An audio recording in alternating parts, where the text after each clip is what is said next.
মাসিমা 1.5 মাস হলো আমি সাবান দিয়ে গোসল করি না। আম্মাই আবার সাবানটা আলমারির মধ্যে তালা দিয়ে রাখছে, আমার গায়ের থেকে একদম গন্ধ আসতেছে।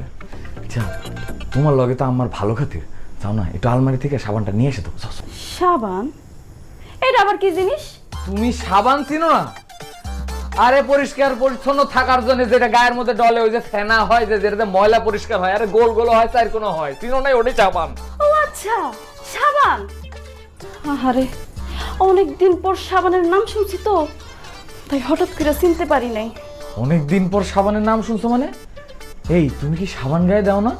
না, শুধু শুধু সাবানের পিছনে টাকা নষ্ট করে কোনো লাভ আছে?